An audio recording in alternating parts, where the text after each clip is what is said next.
La primera parte que estuvimos estudiando fue al vector y su naturaleza. ¿Por qué es necesario conocer vectores? La respuesta simple fue, bueno, porque los objetos tienen magnitudes y hay que describirlas, y algunas de esas magnitudes tienen naturaleza vectorial. Posteriormente nos concentramos en ver que el principal problema de poder determinar un vector es precisamente el poder determinar su dirección. Por eso nos concentramos en la dirección y las implicaciones que tiene la misma para poder ubicar al vector. Y eso nos llevó entonces al problema de construcción de vectores.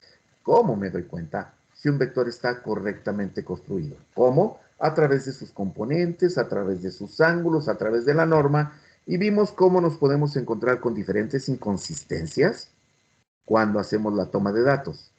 Es que el problema comienza desde poder construir el vector. Una vez que ya lograste construirlo, ahora sí comenzamos a ver qué implicaciones tiene esto.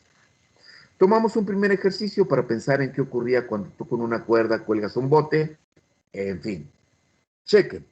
Las operaciones básicas entonces del vector hasta ahorita, desde luego, es, si nosotros tenemos el vector se representa en lo general en R3 por sus tres componentes. Los puntos se determinan por sus tres coordenadas, pero en particular, un punto en el espacio puede ser referenciado por su vector de posición, que también lo llamamos P vector. En realidad, lo llamamos por B como vector o incluso como X vector. El nombre es lo de menos. A final de cuentas, el vector tiene un punto final, pero no necesariamente el vector tiene un punto final que sea físico, porque ya dijimos que la fuerza como tal, por ejemplo, no tiene un punto final como tal.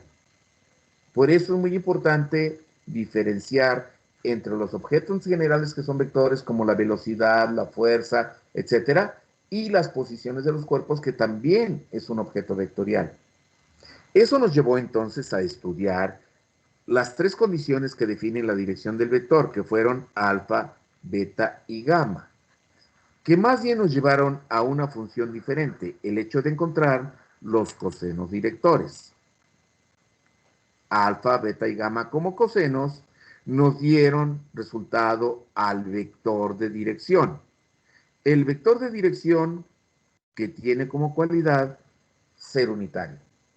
Con estas cosas pudimos nosotros ahora sí verificar si nosotros estamos construyendo los vectores de manera correcta. Y surgen ideas como esta que ya habíamos visto. Bueno, para que un vector se encuentre en el plano, dos de los ángulos directores deben sumar exactamente 90. Para que los datos sean congruentes, la suma 2 a 2 de cada dos ángulos debe sumar al menos 90 grados. Ya vimos también que componente negativa requiere ángulo obtuso, que componente positiva requiere ángulo agudo, etc. Son algunos principios básicos para reconocer si los vectores están bien construidos. Aparece entonces otra cosa muy importante que ya utilizamos, que es el hecho de que entonces todo vector puede ser descompuesto en función de su sentido caracterizado por un signo, su norma, que ya aprendimos a calcularla, y su vector unitario. Porque nosotros tenemos que saber por dónde pasan los cuerpos, por dónde pasan los objetos. Entonces, a través de la geometría del espacio, vamos a encontrar los vectores de dirección. Y a través de la característica de los objetos físicos, encontramos las normas. Esta es la esencia. Pero nos da la esencia también de otra cosa muy importante, de que todos los vectores, sin excepción, pueden ser multiplicados por escalares, lo cual modifica su tamaño.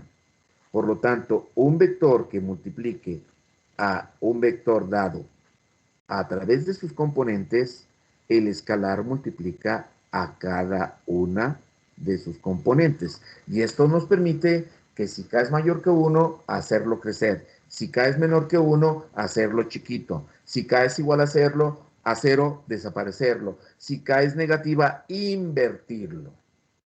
Y también enunciamos que cuando yo trato de sumar dos vectores, B más W vector, y los vectores están expresados a través de sus componentes, la suma vectorial satisface la regla del paralelogramo.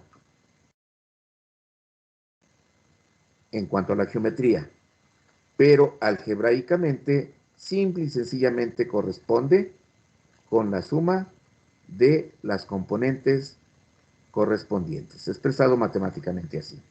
Si se suman dos vectores y están expresados en función de sus componentes, la suma de los vectores satisface la regla del paralelogramo, geométricamente, mientras que algebraicamente se suman componentes correspondientes, la primera con la primera, la segunda con la segunda, la tercera con la tercera, como estamos viendo. Cheque, no se suman sus normas, se suman componente a componente y después se calcula la norma.